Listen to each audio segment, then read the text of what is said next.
Bismillahirrahmanirrahim.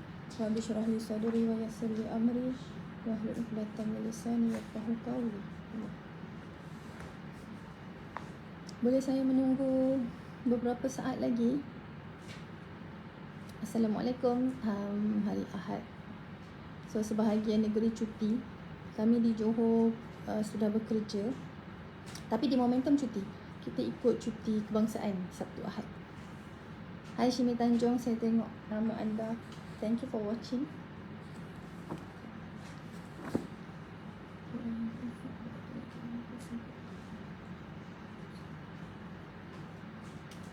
Okay, hari ni kita nak, saya nampak nama Ruzita Basiyah. Thank you.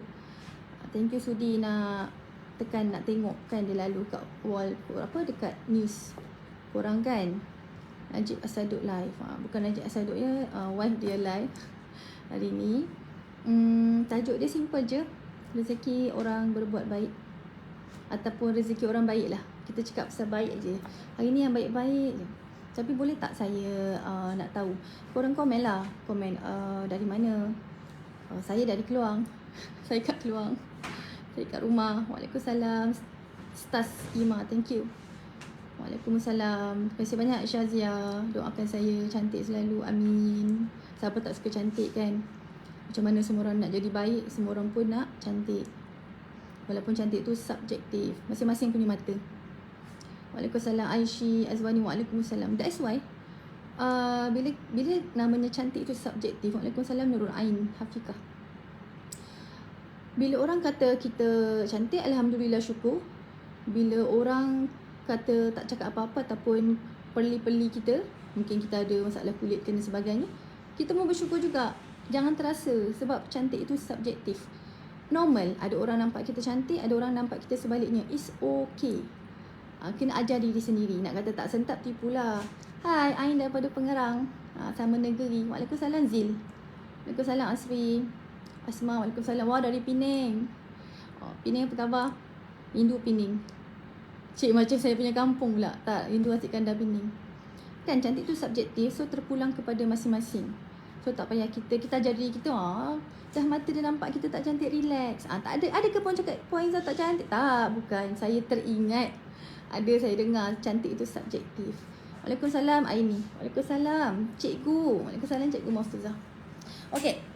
Saya kalau dah tak nak buang masa, nanti insyaAllah lah korang tekan button share tu, ramailah yang menonton kita sama-sama ni. Bazria Rahman. Waalaikumsalam. Waalaikumsalam dari Batu Pahat. Wah, alhamdulillah. Terima kasih banyak Puan Ruzita Muhammad. Setiap minggu tunggu live saya. Masya Allah, Masya Allah. Terharu kejap. Nur Aini. Waalaikumsalam. Saya Aini dari Kelang. Saya menghargai orang yang cakap saya dari negeri mana. Rasa macam kita dekat dalam satu Malaysia ni. Roslida dari Terengganu. Amin. Saya doakan Roslida. Nama penuh siapa tu? Roslida Ida. Saya doakan berjaya dalam bisnes, berjaya dunia akhirat. Kita nak cerita pasal benda tu lah, pasal rezeki ni. Hai Aini from Perak dari Sungai Petani. Cikgu Mahfuzah, kalau tak ada aral melintang, joinlah kita punya nanti road tour 21 kat Sungai Petani. InsyaAllah saya turun. Waalaikumsalam Puan Mimi. Amin. Saya doakan semua yang rajin belajar walaupun dalam live ke apa semua ni. Saya doakan semua bahagia dunia akhirat. Nur Ashikin Miswan. Kita sekarang amin. Kita sekarang di 10 malam terakhir. Rebutlah peluang tu. Jangan tengok ni ganjil, ni malam tak ganjil.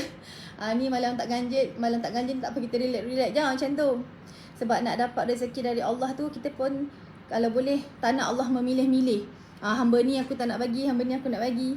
Yang ini hamba aku minta, aku tak nak bagi. Kita pun tak nak kan. Kalau boleh kita nak semua yang kita minta Allah bagi. Jadi kalau boleh kita pun jangan memilih-milih. Saya sekadar ingatan je lah kan. Saya kalau teringat tu saya cakap lah. Belajar positif, betul. Belajar positif. Belajar jangan sentap lah. Saya ajar diri saya. Saya bercakap ni, saya mengajar diri saya sebenarnya. Jangan sentap. Sebab tipulah kalau saya dulu-dulu. Sekarang pun kadang-kadang ada je. Kadang tersentap. Nanti kita ingatkan balik. Cepat-cepat ingatkan. Tak payah sentap lah Izzah. Tak payah sentap. Dia kena macam tu. Memang kena macam tu. Kena buat baik ni memang kena paksa. Tapi macam mana kita paksa untuk buat baik? Bila kita dah berjaya buat sesuatu kebaikan tu, ataupun Allah Ta'ala letakkan kita dah berjaya untuk Allah Ta'ala letakkan kita dalam kumpulan orang baik-baik. Saya rasa apa saja yang korang inginkan, dunia akhirat Allah akan beri. Sebab saya yakin orang baik-baik ni, dia kalau meminta kepada Allah pun dia sedar diri. Tak adalah tiba-tiba, "Hi from Sabah, Ijumari, thank you." Tak adalah tiba-tiba dia jenis bagi peha nak apa? Bagi betis nak peha. Dia sedar dia banyak kekurangan, amalan pun kurang, dosa pun banyak, minta ke Allah dulu. Minta nak, "Ya Allah, aku nak segunung emas." Tak kira aku nampak aku punya jiran tu beli segunung emas, aku pun nak segunung emas juga. Agak-agak lah. Cukup lah kita, "Oi, jiran tu ada gelang baru. Oh ya Allah, bagilah aku gelang baru juga. Satu kan?" Minta satu, Allahu Akbar. Memang betul. Kalau minta segunung emas pun tak mustahil untuk Allah tunaikan. Allah ni maha kaya. Memang apa-apa yang pada kita mustahil, pada Allah tak mustahil. Tapi kita agak-agak lah kan, kenalah dengan usahanya. Sebab kita kena ada malu. Malulah kepada Allah. Kalau minta tu, mintalah sikit-sikit. "Ya Allah, aku boleh ada rumah, nak rumah ya Allah. Janganlah ya Allah, aku boleh ada rumah, nak istana besar ya Allah. Nak istana kat dunia ni, nak istana besar ya Allah. Macam istana Birmingham tu semua tu." Hi Damia from Kemaman. Kemaman is kampung kakak ipar saya. Kakak ipar saya orang Kemaman. Saya kalau pergi Kemaman tu, saya sukalah makan otak-otak ke? Otak-otak ke yang daripada ikan. Otak-otak ni memang daripada ikan betul. Saya rindu betul lah nak pergi apa nama kedai tu. Tapi ramai orang, Masya Allah. Salam aura rahmat Allah Ta'ala. Terima kasih banyak. Okey, saya dah mula.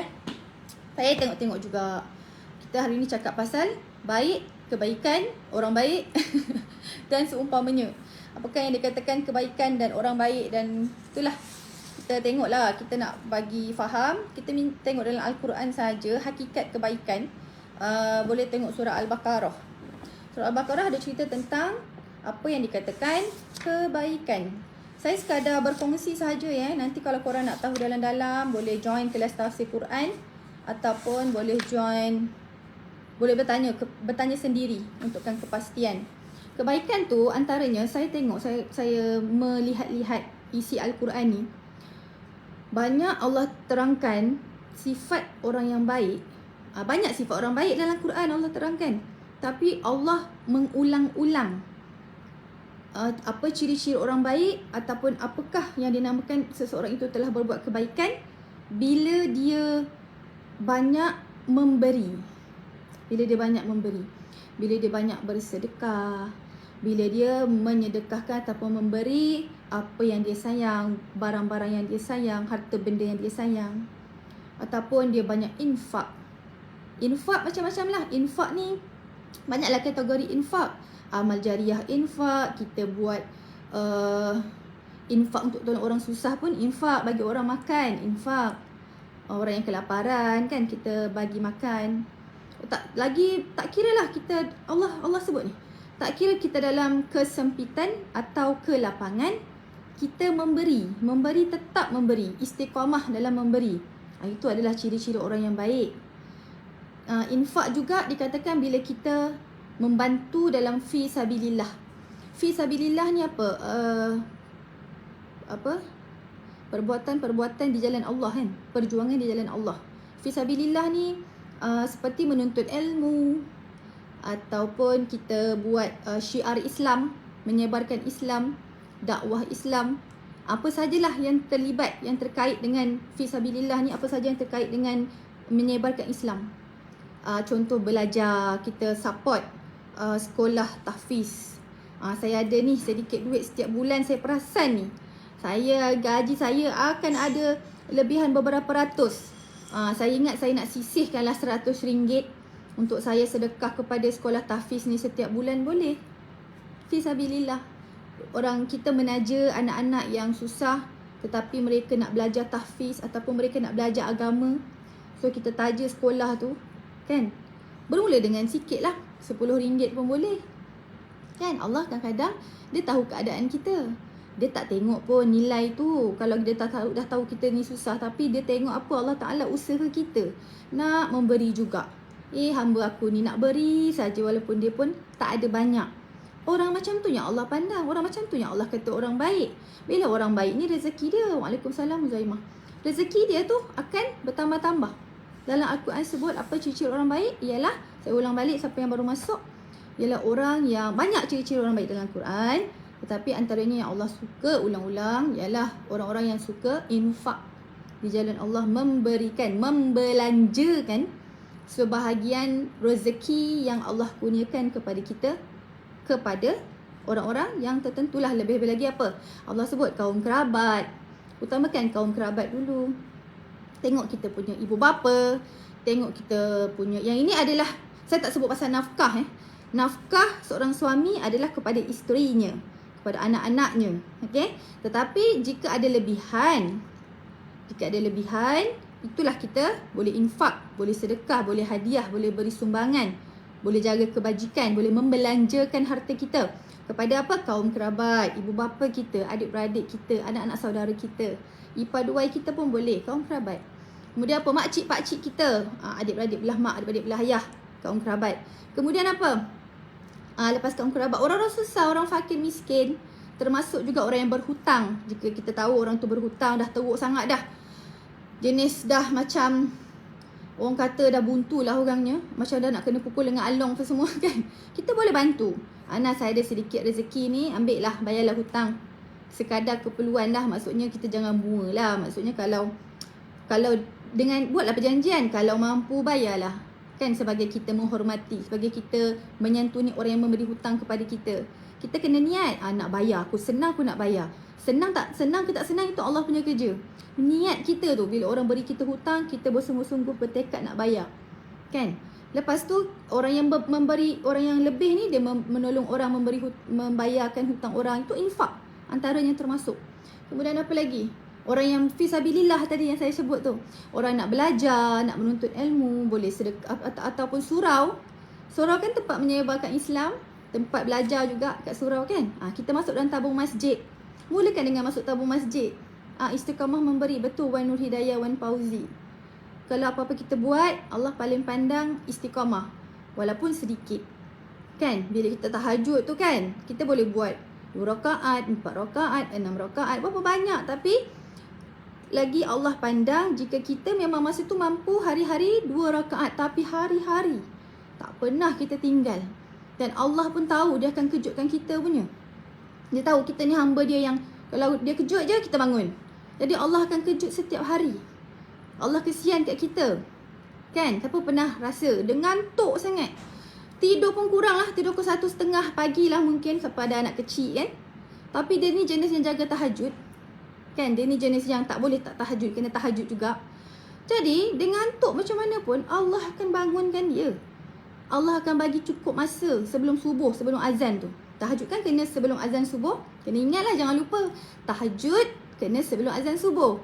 Kalau nak buat solat-solat sunat yang lain, sahajat ke, taubat ke, apa lagi, istikharah ke, tu tak apa, tu buatlah. Tapi tahajud tu sebelum azan subuh kena buat, kena kejar waktu tu. Allah kejut. So istiqamah. Kalau kata suka baca Quran, bacalah, walaupun satu hari 2 ayat. Tapi bila kita baca tu, apa Allah suka tengok, kita tengok isi dia apa, hari ni apa yang aku baca panjang pula kalau saya nak bacakan korang ni. Tapi tak apalah. Ini antara orang-orang yang baik adalah orang-orang yang beriman. Tentu-tentu orang yang bertakwa, takut kepada Allah. Takwa tu apa? Kita buat apa yang Allah suruh, kita tinggalkan apa yang Allah larang. Itu saja. Berkisar itu sahaja, tetapi susah nak buat. Sebab apa yang Allah suruh pun banyak kan, apa yang Allah larang pun banyak, dan itulah yang kita nak buat. Susah nak jadi orang takwa, susah. Yang beriman, beriman apa? Berimanlah kepada Allah, kepada malaikat, kitab, hari akhirat, nabi, qada qadar. Kemudian orang yang memberikan harta yang dicintainya kepada kaum kerabat, anak yatim, masa tertinggal tadi, minta maaf, anak yatim, orang miskin, orang yang musafir. Orang yang musafir dalam perjalanan, dia tak ada duit, tak cukup duit minyak, berilah. Kita tahu kalau kita terserempak tu, maknanya Allah Ta'ala yang bagi serempak kat kita. Allah nak bagi kita pahala besar waktu tu, orang lain tak terserempak pun, kita pula terserempak. Maksudnya Allah yakin kita boleh membantu. Allah nak bagi kita pahala tu, ambil pahala tu, tolong orang tu, walaupun dengan sekecil-kecil pemberian kan, RM5, RM10, ikutlah korang ada berapa. Kalau ada lebih tu, bagi lebih 500, 1000. Kalau ada lebih, jangan marah saya sebut 500, 1000. Orang-orang yang dalam perjalanan peminta sedekah. Peminta sedekah pun kita ada adab dia. Kan? Kalau orang datang kat kita minta sedekah, kalau kita boleh beri, ada lebihnya kita, berilah. Berilah semampu kita. Kalau betul lah kita tak mampu, kita pun tengah pening, hutang banyak apa semua, Allah Ta'ala ajar apa? Kita kena bercakap yang baik. Jangan kita memaki-maki orang yang minta sedekah tu. Jangan kita cakap, apa kamu ni elok tangan kaki apa semua tak kerja. Jangan macam tu. Itu tak ada adab. Kau adalah tak bagi dia, kau bagi pula makian. Memang Allah, memang mendapat murka Allah lah. Mengundang murka Allah macam tu. Kau tak bagi, kau guna mulut kau sakitkan hati orang tu. Orang tu tengah susah, apa minta sedekah? Dia susah. Kan? Jaga mulut. Di mana-mana posisi kita, yang meminta sedekah pun kena menjaga akhlak. Yang pemberi, yang ada lebih ni pun kena menjaga akhlak. Okey? Sama saja. Allah Ta'ala memandang kepada akhlak. Peminta sedekah untuk memerdekakan hamba sahaya. Ni dulu semua zaman-zaman hamba dulu kan. Kalau kita hamba kan harga dia mahal. Jadi kalau siapa-siapa yang nak merdekakan hamba-hamba dia, Masya Allah, Allah beri rezeki pahala yang banyak. Sebab hamba sahaya itu juga adalah hamba Allah. Melaksanakan solat dan menunaikan zakat. Tu benda-benda wajib lah, rukun Islam kita kena buat. So siapa yang buat rukun Islam, siapa yang buat rukun iman, itu adalah orang-orang yang baik. Kemudian dan orang yang sabar dalam kesusahan. Macam kita sekarang, kita ni orang bisnes, saya orang bisnes. Yang mendengar saya ni pun mungkin orang bisnes.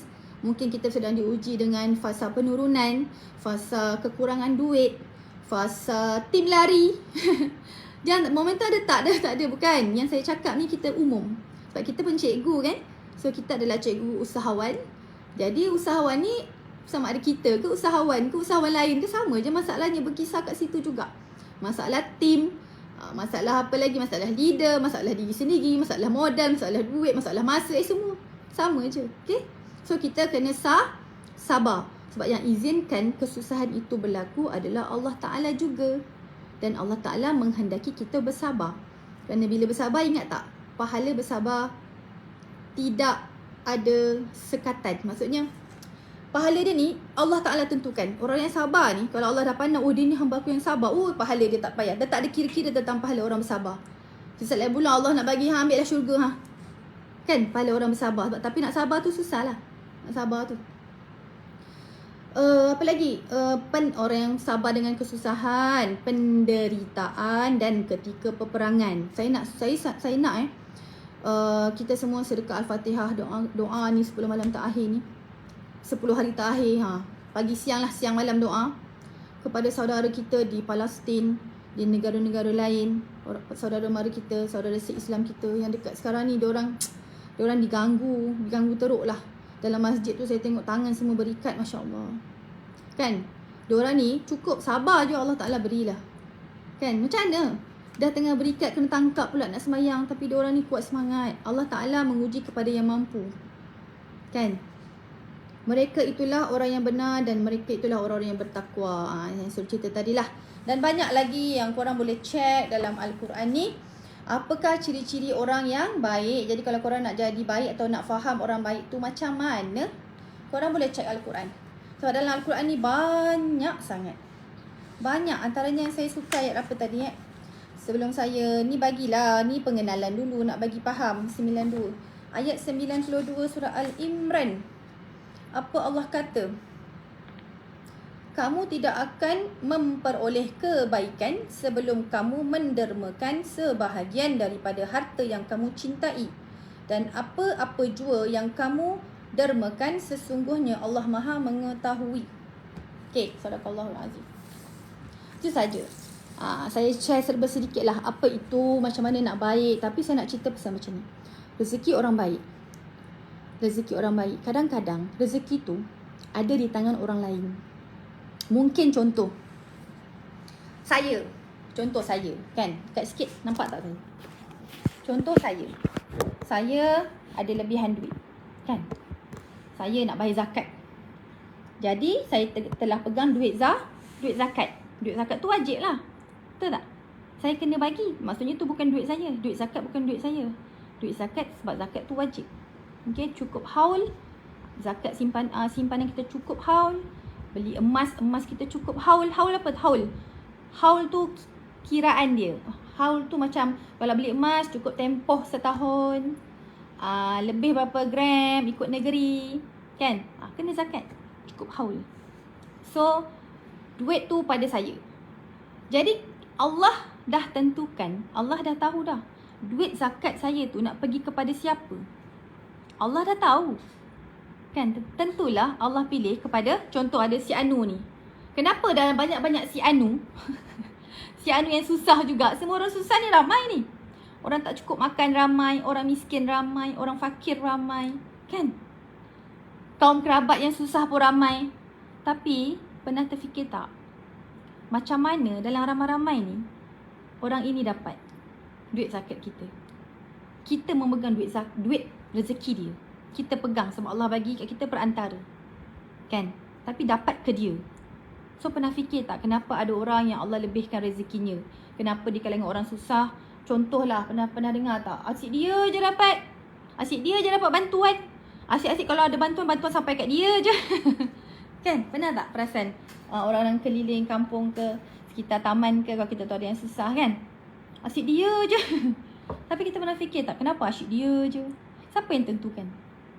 Kalau ada rezeki dia tu, kita boleh kacau tak? Kalau korang cuba nak kacau, kan ada orang lain cuba nak kacau, Allah memang tak izinkan sebab rezeki yang telah ditentukan, kita ni rezeki dah ditentukan. Rezeki kita dah ditentukan, rezeki orang-orang lain pun dah ditentukan. Jadi macam mana kita nak pastikan rezeki kita ni Allah tentukan banyak?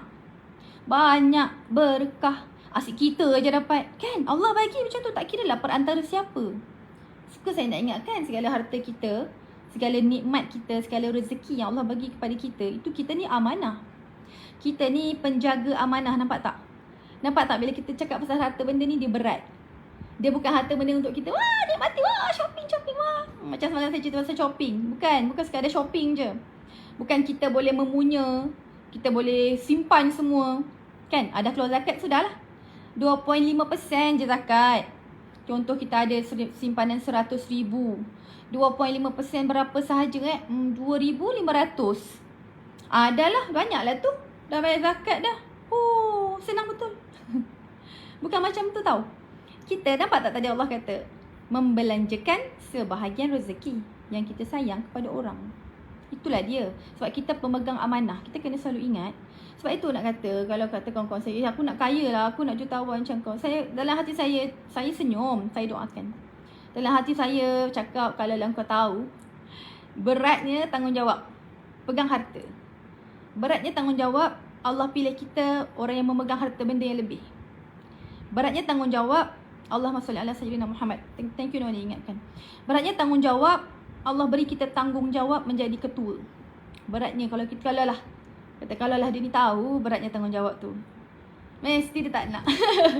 Mesti dia tak nak lebih-lebih. Faham tak?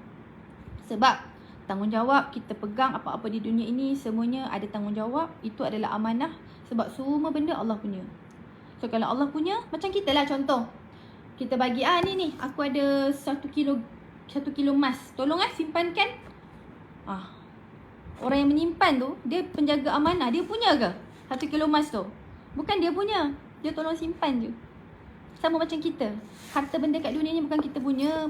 Kuasa dan pangkat yang kita ada bukan kita punya. Itu semua kita tolong. Kita menjaga amanah yang Allah dah amanahkan kepada kita. Puan, saya tak nak lah kalau macam tu. Tak boleh juga. Allah, dia dah pilih hamba-hamba dia. Dia dah pilih. Bukannya suka-suka. Yang ini Allah bagi kaya, ini Allah bagi tak payah kaya, ini Allah bagi sederhana kaya. Bukan suka-suka. Hatta sehelai daun yang jatuh pun adalah atas izin Allah, dah ada sebab. Bergeraknya zarah pun, bergeraknya sezarah, zarah-zarah halus kita tak nampak, bergerak dia pun atas pengetahuan Allah Ta'ala, atas kehendak Allah Ta'ala. Ini kan pula benda besar. Harta benda, tanggungjawab. Kita nak sedih kan? Kita sayu kan bila cakap pasal, beratnya. Memang berat, jadi manusia memang berat. Gunung Ganang pun tak sudi nak ambil tanggungjawab kita. Tahu tak? Gunung Ganang pun pecah lah. takut nak pegang tanggungjawab yang manusia pegang ni tau. Berat. Kita nak cerita pasal benda ni berat. Kalau korang pun takut, korang pun nangis, Alhamdulillah. Maksudnya korang sedar lah ini berat. Kat dunia mungkin kita tak nampak berat. Kan? Kita boleh minta tolong suami kita. Saya boleh minta tolong suami. Bang tolong mak, Rona nak pukul saya. Contoh, suami saya boleh tolong. Bang tolong mak, Rona nak marah saya. Suami kita boleh tolong. Ataupun sebab belum kahwin, mak ayah dia ada.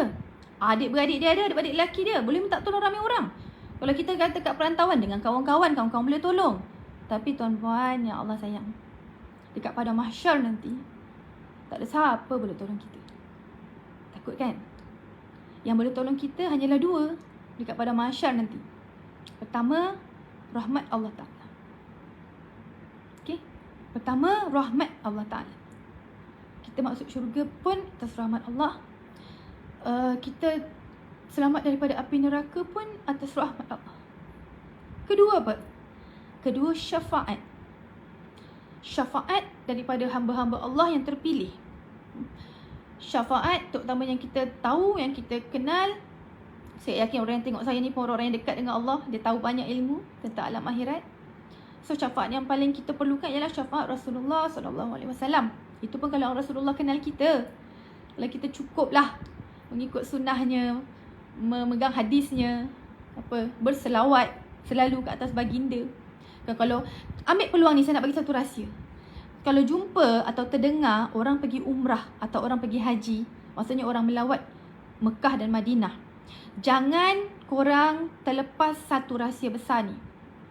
Yang ada ni Alhamdulillah lah, Allah izinkan mendengar. Nanti tolong saya share lah kepada kawan-kawan lain. Semoga kalau diorang buat pun pahalanya pada korang. Kita sama-sama minta orang tersebut sampaikan salam kita kepada Rasulullah sallallahu alaihi wasallam. Dia tak boleh tak cik kalau macam contoh yang bagi tahu yang suruh saya sampaikan salam mungkin adik perempuan saya. Kak Ngah nanti sampaikan salam kepada Rasulullah, Kak Ngah. Okey. Dia tak acik, kita kesian. Alamak, keluarga lain tak suruh sampaikan pun. Kita tak boleh cakap, tak nak sampaikan salam. Bukan begitu cara dia. Nak kita ni nak menyampaikan salam kepada Rasulullah pun, yang beri detikan itu Allah Ta'ala pun Allah pilih. So tak boleh adik kita sampaikan salam, kita dah sampai kat Madinah, sampai kat Masjid Nabawi, sampai kat makam Rasulullah. Ya Rasulullah, adik aku Siti Rahayu binti Rahiman menyampaikan salam kepadamu ya Rasulullah. Ya Rasulullah, ahli keluargaku juga menyampaikan salam. Kita tak boleh mengada-adakan. Sedangkan ahli keluarga kita yang lain tak sampaikan. Rasulullah dia kenal dan dia tahu nama sebenar. Kalau kita ada 1000 kawan, yang teringat nak menyampaikan salam kepada Rasulullah tu hanyalah 2-3 orang. Sedangkan kita sayang kawan-kawan kita yang lain, 1000 kawan kita tu. Tapi kita tak mampu tuan-puan. Kita tak mampu ya Rasulullah, semua sahabat handaiku menyampaikan salam kepadamu. Rasulullah tahu yang mana satu umatnya yang menyampaikan salam kepadanya, yang mengingatinya, yang mengingati baginda. Faham tak? Tu ambil rahsia ni, sebab Rasulullah akan ingat nama-nama yang sentiasa menyampaikan salam kepada baginda. Ni saya nak sebutlah, jika ada rezeki memanglah kita mampu nak melawat Rasulullah, berziarah ke Masjid Nabawi, kan? Tetapi saya bercakap kepada orang yang tak mampu, kepada orang yang tak ada rezeki. Tak adil lah kalau saya kata, pergilah umrah selalu melawat Rasulullah, pergilah buat umrah mengelilingi Kaabah. Sebab Kaabah Allah Ta'ala di waktu akhirat esok, Allah Ta'ala akan beri Kaabah tu masuk syurga. Tapi Kaabah tak nak, selagi semua orang yang pernah mengelilinginya masuk syurga. Jadi nak tak nak Allah akan beri semua orang yang pernah mengelilingi Kaabah tawaf masuk syurga. Barulah Kaabah tu masuk. Takkan saya nak cakap, pergilah sana. Kalau tak pergi sana nanti tak masuk syurga. Tak boleh. Jadi kita gunakan peluang ni. Saya bagi tahu rahsia besar kepada orang yang masih belum pergi ke sana, masih belum ada rezeki. Memang tak ada rezeki, Allah tak beri, tapi Allah tahu. Kan? Tak adalah Allah nak marah bagi orang yang tak mampu. Gunakan peluang ni. Dengar sahaja siapa yang pergi Mekah, yang pergi Madinah, sampaikan salam kepada Rasulullah sallallahu alaihi wasallam dan ahli keluarga baginda dan sahabat handai baginda. InsyaAllah, jika kita berniatkan ingin mendapat syafaat Rasulullah di padang mahsyar kelak, Allah akan beri dengan izin Allah. Syafaat juga kita dapat daripada ahli syurga. ahli syurga yang dah masuk syurga dahulu, mereka juga ada syafaat sebagai ahli syurga. Mereka juga dapat bantu orang-orang yang dekat dalam neraka tu, mana tahu ada ahli keluarga dia orang dalam neraka. Lama pula Allah bagi, na'udzubillah min dzalik. Lama pula, satu hari di sini sama dengan satu hari di sana sama dengan 1000 tahun kan. Dunia. Kita hidup baru 70 tahun, baru 80 tahun. Paling-paling pun 110 tahun. Kan? Tak pernah lah hidup 1000 tahun, melainkan dulu zaman Nabi Nuh kan. Nabi Nuh hidup kurang 1000 tahun rasa. Ke ada yang cakap 1000, tapi ada yang cakap kurang 1000, dalam 900 berapa macam tu. Pun nak cakapnya, kalau lah kita ni ahli syurga lah kata dah masuk syurga dulu, kita tercari-cari mana ahli keluarga aku ni. Oh, ada kurang seorang ni. Dengan syafaat kita sebagai ahli syurga, kita dapat, ya Allah tolonglah, ada satu ahli keluarga aku dalam neraka, belum keluar lagi. Allah akan keluarkan syafaat ahli syurga. Okay? Itulah saya cakap pasal orang-orang baik-baik. So rezeki orang baik ni kita tak boleh baca. Kadang-kadang kita tengok ada orang tu dapat rezeki je, dapat hadiah demi hadiah. Kan? Apa tugas kita bila kita kenal orang-orang macam ni? Apa tugas kita? Contoh saya perasan tim saya. Saya belajar daripada kita jadi orang. Kat mana pun posisi kita kena belajar daripada mengenal Allah daripada orang sekeliling kita. Contoh saya sendiri, saya belajar daripada suami saya, tindak tanduk beliau, apa cakapan beliau, kan, kesungguhan beliau, adab beliau, sifat pemurah beliau. Okay? Saya juga belajar daripada, of course kita belajar daripada ibu bapa kita. Kan? Apa yang kita jadi sekarang ni adalah sebab asas didikan mereka berdua, ibu bapa kita. Betul tak? Sebab itu saya baca semalam, ada ustaz yang saya ada masuk kelas sinopsis Al-Quran. Ustaz pesan, Ustaz Bari ke? Yelah, Ustaz Bari pesan, kalau boleh surah Al-Fatihah jadikan kita orang pertama yang mengajarkan kepada anak-anak. Jadikan kita, jangan bagi cikgu orang pertama, rugi. Bukan marah kat cikgu tu, tak. Bukan sebab dengki cikgu dah banyak sangat pahala lah, mulia sangat lah yang cikgu buat hari-hari mengajar orang kan. Untuk anak-anak kita kena jadikan diri kita, ibu dan bapanya, orang pertama mengajarkan surah Al-Fatihah. Orang pertama membetulkan makhraj, membetulkan tajwid. Sebab Al-Fatihah, surah yang seseorang manusia itu, seseorang Muslim itu akan baca setiap hari, setiap waktu solat. Dan ia juga menjadi satu surah yang paling agung yang kita boleh jadikan sebagai doa. Dia akan baca, anak-anak kita akan baca sampai dia meninggal dunia. Korang bayangkan tak? Setiap kali dia baca, kan satu huruf satu pahala. Banyak kan? Satu huruf 10 pahala ke satu huruf 1 pahala? Tapi banyak kan? Pahala dia tu sahamnya ke kita. Kita hidup lagi pun kita dapat. Kita dah meninggal esok, dekat dalam kubur kita terima saja. Terima saja dia punya saham tu. Sebab tu saya terfikir, untungnya ustazah saya yang ajar saya Al-Fatihah, yang ajar saya ayat kursi, yang ajar saya solat. Masya Allah, Masya Allah. Nampak tak? Allah sebenarnya sayang kita. Allah nak kita ni masuk syurga sebenarnya. Masuk syurga belaka. Yang tak nak kita, yang banyak songnya tu kita, yang ikut sangat nafsu tu kita. Okay? Dan Al-Fatihah, saya sukalah selit-selit kat ingatan tu, yang masa saya teringat tu, nasib lah kan. That's why saya nak sebut, bila kita nampak orang yang tu murah rezeki, macam saya belajar daripada tim juga. Bila saya tengok tim saya, ada yang murah rezeki, ada yang rezeki dia Masya Allah, saya tahulah. Saya tengok laporan keuangan, saya tengok laporan gaji, saya tengok laporan komisen dia orang. Ada tu yang dapat komisen, dia punya banyak dia 10 kali ganda daripada tim lain. Saya tugas saya bukan saya nak ambil duit dia ke nak minta elok. Banyak dapat duit bulan ni, kau nak peli-peli dia pula kan. Banyak dapat duit bulan ni, belanja saya. Tak adalah, jangan macam tu. Kan, kita pun ada rezeki kita, dia pun ada rezeki dia, dan dia pun ada orang yang dia nak belanja. Kan, tapi kita kaji dia tu cirinya macam mana. Dan bila kita tahu, oh dia macam ni lah, kita buatlah. Kita tiru kebaikan tu supaya rezeki kita pun berganda-ganda Allah beri. Kan? Contoh, saya perasan ada tim saya yang dapat komisen sahaja, tak silap saya, sorry komisen sahaja tau, belum gaji RM5,000. Komisen sahaja RM5,000. means dia telah membuat sale dalam 100,000 lebih. Kita di Momentum, Tuan Najib dengan sifat pemurahnya, kita naikkan persen commission tahun ni. Memang rezeki buat orang-orang yang rajin, rezeki buat orang-orang yang baik. Apa baik dia, saya tengok dia ada 2 orang, tak pasti ingat saya, perempuan, sorry yang lelaki. Untuk ni perempuan lah, tapi ada juga lelaki yang banyak dapat. Ada lelaki yang dapat dalam 2,000, 3,000, ada. Yang perempuan ni apa ciri-ciri dia, saya perasan. Rupa-rupanya dua-dua ni rajin sangat belanja keluarga. Rajin sangat. Padahal sebelum ni tak adalah dapat 5,000 tu, belum. Waktu tu dia ikut gaji biasa lah, dengan commission yang hanya 1,000 lebih berapa ratus kan. Sebab dia jenis kategori rajin. Sebab kita baru je adakan 5% ni tahun ni. Tahun lepas kita dalam 2% ke 1% je. So, tengok daripada dulu saya perasan rajinnya belanja family. Sebab kita kan share win. Win saya dapat bawa mak saya pergi beli apa, beli baju baru. Oh, win saya dapat belikan mak saya cincin, beli gelang. Waktu tu saya tahu, duit dia ni banyak ke? Saya tengok-tengok laporan gaji pun taklah, biasa je. Dari sejak itu dia sudah pemurah. Dan pemurah dia kepada kaum kerabat. Dan kepada orang lain lah juga. Kalau kat office tu dia selalu belanja. Hari tu baru-baru ni salah satu daripada 2 orang tu, saya dengar, dia tak beritahu saya pun. Tapi kita sesama kita borak kan. Sedapnya air tebu ni.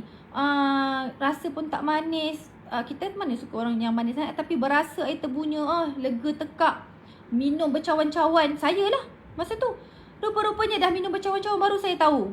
Saya pujilah, ya Allah, air tebu ni sedapnya. Barulah salah seorang SLT saya, Puan Afida, cakap, Puan, itu ni belanja.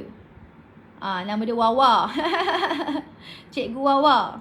Saya sebutlah, sorry ya Wawa, sebut nama. Kan, tak apa, buat contoh. Buat contoh teladan. Contoh, kau mesti kenal Cikgu Wawa. Siapa yang dah belajar RPM, siapa yang belajar ERB, siapa yang Platinum pun kenal, siapa yang Ultimate lagi kenal. Kan, Cikgu Wawa. Cikgu Wawa belanja air tebu. Nak tahu berkah ke tidak bila orang belanja kita, bila orang tu mengeluarkan sebahagian rezeki dia untuk belanja orang lain. Nak tahu berkah ke tidak, lebih-lebih lagi dalam bentuk makan minum. Makanannya sedap, minumannya pun sedap. Makanan dan minumannya dapat dirasai, dinikmati oleh ramai orang. Bahkan makanan dan minumannya itu habis. Berkah, insya-Allah. Sebab berkah belanja itu. Orang-orang yang baik, alim ulama, ustaz-ustazah yang baik, tahu dah. Lagi-lagi tahu tak siapa yang tahu tentang keberkahan makan minum, keberkahan orang belanja makan ni? Tukang masak. Tukang masak, dia akan tahu orang yang belanja, orang yang mengeluarkan belanja ni. Kan ada macam contoh kawan saya sendiri, Puan Amelia Tambi Hussein dengan suami dia Haji Nazli. Mereka tukang masak, mereka pun buat catering, mereka selalu jamu orang makan, mereka pun ada kedai. Nasi biryani di Melaka, boleh carilah nasi biryani Haji Tambi. Diorang cerita, kan ramai yang bagi duit kat dia. Ni saya ada sedikit rezeki, saya nak belanja anak yatim makan, ataupun saya nak belanja, saya nak masakkan untuk orang kampung saya, atau saya nak masak, nak buat makan-makan untuk ahli keluarga, untuk saudara mara. Okay, so bagi kat diorang. Okay, diorang masakkan. Masak hantar. Nak tahu tak apa rahsia dia? Kalau diorang ni dah masak berbelas tahun tau. Milia, sorry, belas ke puluh tahun lah. Belas lah agaknya Umur kita pun baru dalam 40 lebih macam tu kan umur dia. Belas ke puluh belas lah. Saya ambil belas. Saya tak nak over apa. Overclaim. Dia kata, babe, kau tahu babe? Aku sayang dengan dia babe je lah.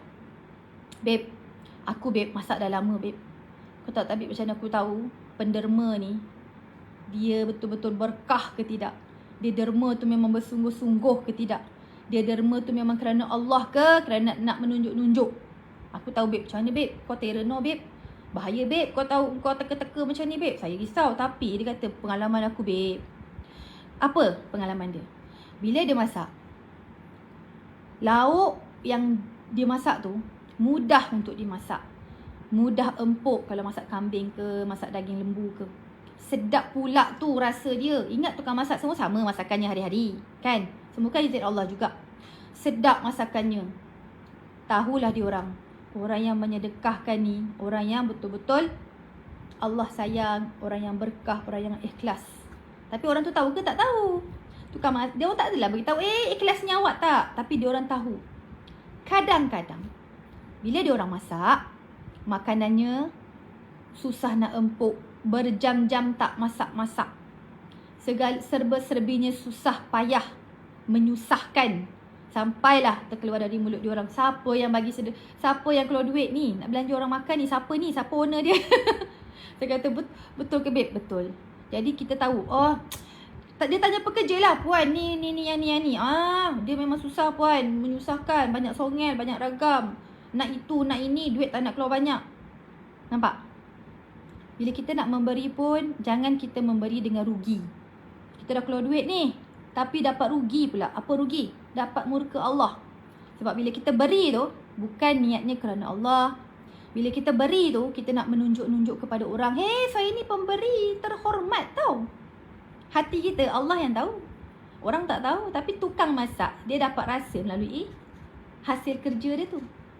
Lagi-lagi kepada tukang masak yang dah berbelas tahun, yang dah masak ribuan untuk ribuan orang, untuk ribuan penderma. So dapat tahu beza tu. Mereka diberikan, Allah Ta'ala lah juga yang beri ilham macam tu, kan?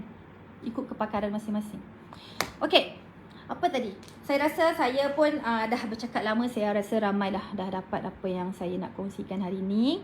Rezeki orang baik, apa yang saya nak sampaikan. Tadi saya dah share apakah orang baik, apakah kebaikan, apakah sifat baik, siapakah yang baik di sisi Allah Ta'ala. Saya yakin korang semua adalah orang-orang baik. Dan kena ingat, bila kita buat baik, pertama yang kita kena tengok niat. Kedua, akhlak. Hati kena bersih. Orang-orang yang berakhlak ni, dia memegang hati dia, dia jaga hati dia. Bukan jaga daripada orang tak sakitkan hati dia. Orang sakitkan hati kita, kita tak boleh tahan. Kita tak boleh apa orang buat pada kita, itu di luar kawalan kita. Dan itu adalah izin Allah Ta'ala juga, kan? Okay. Tapi yang kita boleh kawal ialah hati kita. Hati kita, kita jangan kotor. Jangan bagi titik hitam. Hati kita, kita kena selalu bersihkan, kilatkan, kilaukan, jernihkan. Minta pada Allah Ta'ala banyak-banyak. Ya Allah, aku mohon, ya Allah, jauh daripada penyakit hati. Antara nak jaga hati, ialah kita kena, jangan kita sakitkan orang, jangan kita judge orang. Dia ni mesti tak ikhlas ni. Kita pula tahu hati dia. Kita pula tahu dia ikhlas ke tak ikhlas, kan?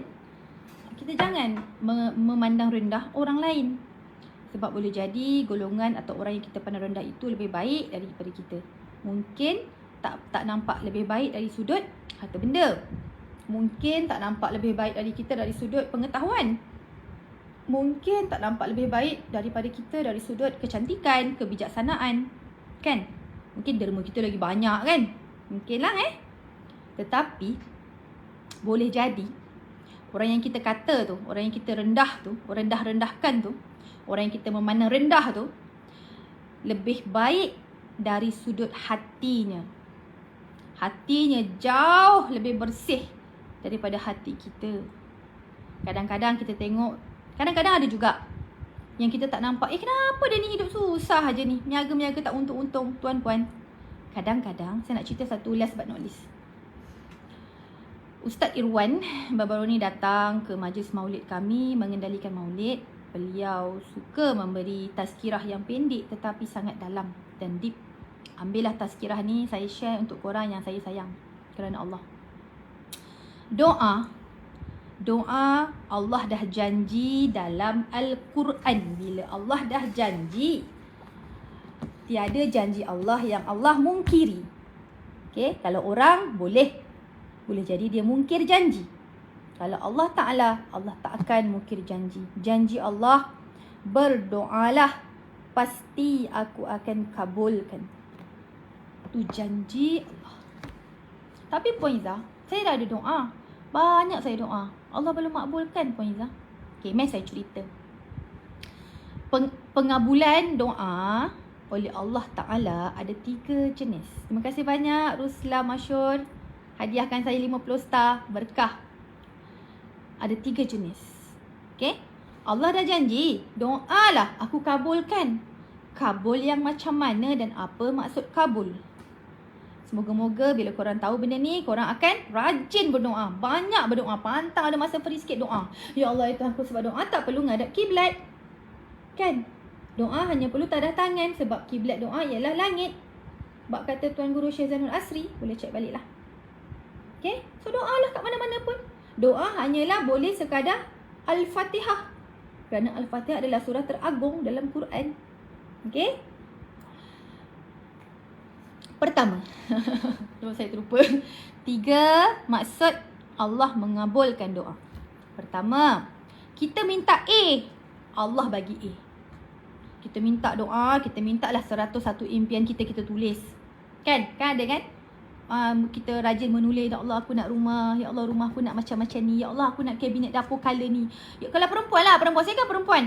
Ya Allah nak beli bunga yang kembang sejambak ni, ya Allah nak ada semua kebendaan. Tak kisahlah. Minta kat Allah bukan minta kat orang. Ya Allah aku nak masuk syurga. Puan Izzah ni ajar benda je. Okeylah. Ya Allah nak masuk syurga tanpa hisap. Ya Allah esok nak mudah kat padang mahsyar. Ya Allah nak luas lapang kubur. Ya Allah nak mati husnul khatimah. Tulislah. Pendek kata 101 impian dunia akhirat.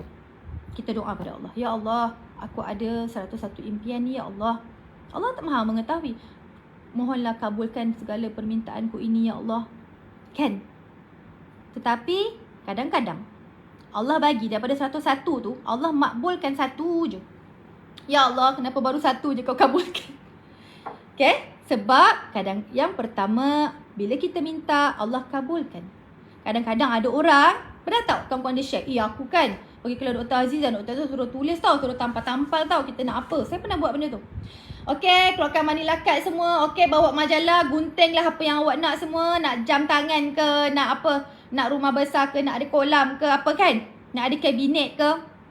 Kan? Kita tampal. Nak kereta. Saya dulu tampal kereta Mini Cooper. Saya nak kereta Mini Cooper, saya tampal. Ada orang, macam saya pernah dapat. Bila saya kata saya pernah dapat ni, bukanlah saya dapat sentiasa Sebab kategori kabul doa ada 3. Saya nak bagi contoh kabul doa pertama. Kita nak yang semua saya tampal tu dalam manila card waktu tu. Waktu tu saya nak cerita satu rahsia. Saya tak percaya sebenarnya. Sebab first time saya pergi IMKK ke RKMJ. Dulu-dululah, sekarang dah tak ada dulu tu. Tapi masuk kelas tu best sangat. Saya ikutlah kata orang. Orang tampal, aku tampal lah. Sebab saya pegang kepada apa guru suruh kita buat. Kan, jaga adab kan. Tapi dalam hati, dia tampalnya lah. Malangnya tampal. So tengok orang yang lain excited. Dia excited tampal gambar. Barang kemal lah tampal lah juga. Barang kemal tampal. Kan, sambil-sambil kita fikir, apa lagi aku nak tampal.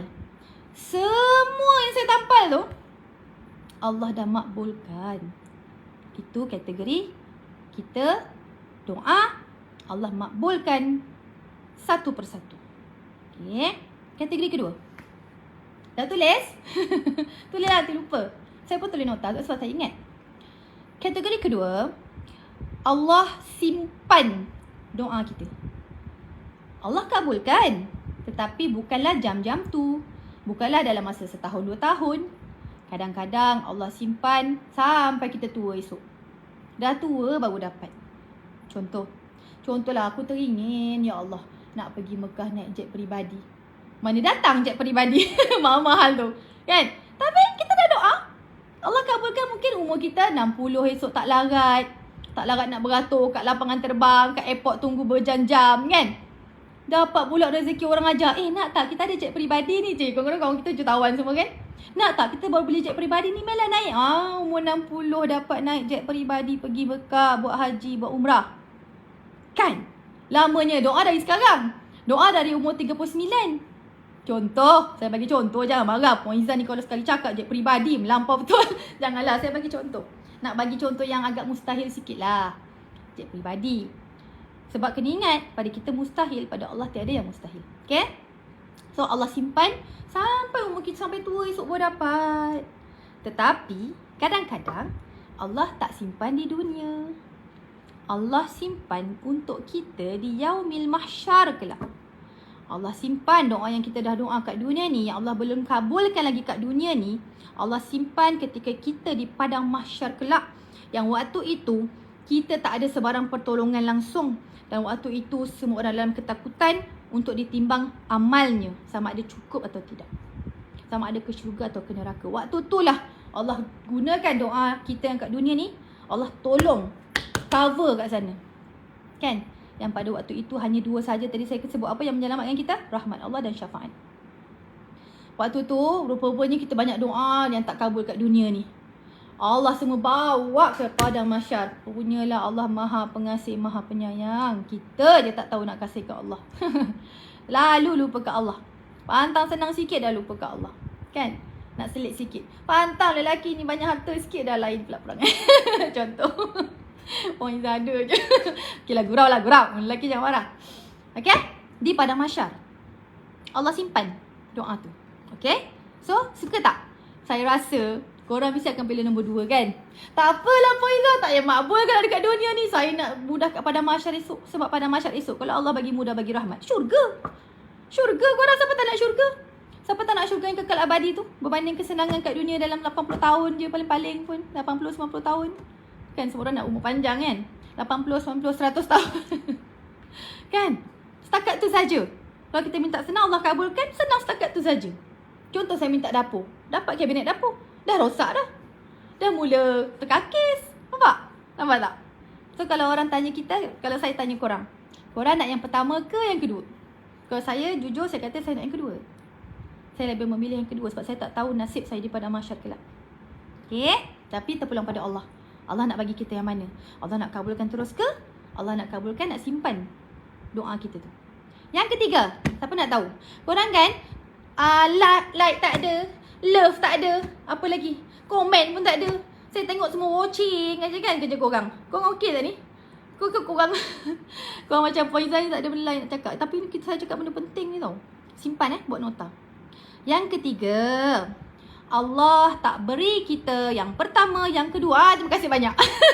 Baru teringat nak tekan button love like kan. Sebab saya, kenapa Puan Izzah nak love like je Puan Izzah? Tak, saya bawa tahu korang ada. Kalau tak saya ingat saya cakap seorang ni. Nanti kan tak ada ni. Tak ada macam dua hala. Yang ketiga, Allah tak beri kita kat dunia. Allah tak berilah kita dekat umur mana pun. Yang kedua, Allah tak bagi juga, Allah tak simpan pun. Kan? Seolah-olah kita rasa Allah tak kabulkan ke ni. Tak. Sebab apa? Allah dah janji dalam Quran. Kena yakin ni. Siapa tak yakin Quran? Sayang. Rugi sangat. Allah dah janji dalam Al-Quran. Doalah maka aku kabulkan. Jadi, Allah beri yang mana? Yang ketiga ialah Allah akan hapuskan dosa-dosa kita. Allah tak kabulkan apa pun doa kita, tetapi Allah gantikan dengan kabulkan dengan hapuskan dosa-dosa kita yang banyak menggunung ni. Sampai-sampai dengar tengah packing jeruk Puan. Nak cakap lah, tak sempat ni lah. Tak sempat komen. Okey, saya terima alasan tu. Saya orang yang terima alasan saya suka. Sebab pada saya kadang-kadang alasan tu adalah untuk menjaga hati. Dan saya sangat appreciate yang tang menjaga hati tu. Okay? Kadang-kadang saya geram juga. Lasa sudah kalau kita bekerja lah kan. Kau buat 10 kesalahan, betul kau bagi alasan yang sama. Marah aku. Tiba. Okay? Ingat tak tadi? Saya sambil bercakap ni, sambil saya gelak ni, saya ingat korang ingat lah. Yang ada 3. Pertama, Allah kabulkan terus. Kedua, Allah simpan. Ketiga, Allah hapuskan dosa. So, dah tahu dah sekarang? So, janganlah anggap, ya Allah, aku ni jahat ke? Allah tak kabulkan. Bukan. Siapa yang Allah detikkan hati dia untuk berdoa, untuk selalu berdoa tu maknanya Allah sayang. Allah sayanglah kat korang. Korang nampak live saya ni pun saya cakap pasal doa, pasal untuk apa yang korang boleh buat pun Allah sayang. Sebab tu saya kata kalau korang nak Allah sayang korang, kalau Allah nak orang sayang kita. Kalau kita nak disayangi manusia, kan? Apa ni aku cakap ni? Kalau kita nak disayangi Allah, Allahu Akbar, kita kena sayang orang lain. Kerana Allah. Kalau kita nak rezeki yang banyak, kita kena belanjakan harta kita kepada orang lain, untuk orang lain, kerana Allah. Jika kita nak berjaya dalam bisnes, kita kena niat nak bantu orang lain juga berjaya dalam apa yang dia buat. Ataupun bantu selesaikan masalah orang. Ya, tengah hayati. Ya, hayati. Betul-betul Siti Hadijah. Saya dapat rasa awak menghayati betul ni apa saya cakap ni. Okay? So, apa-apa yang kita nak, nak lah. Tak ada salah pun. Apa yang korang nak lah. Apa yang korang minta lah. Lagi mana dia tak melampaui batas. Maksudnya tak benda-benda baik. Minta benda-benda baik. Allah akan beri. Kita buat kepada hamba Allah yang lain. Kita jangan kedekut. Kita ambil ibadat kepada, kalau kita nak orang sayang kita, orang jatuh kasih kepada kita, dan orang-orang itu adalah orang-orang yang baik, orang-orang yang Allah sayang dia sayang kita pula, kan, untung. So kita apa? Kita kena ambil berat kepada ramai orang. Bila saya kata ambil berat kepada ramai orang, termasuklah kita beri makan kepada orang-orang susah, kepada anak-anak yatim, kepada sekolah-sekolah yang dalam sekolah tu ada orang-orang susah, ada keluarga susah.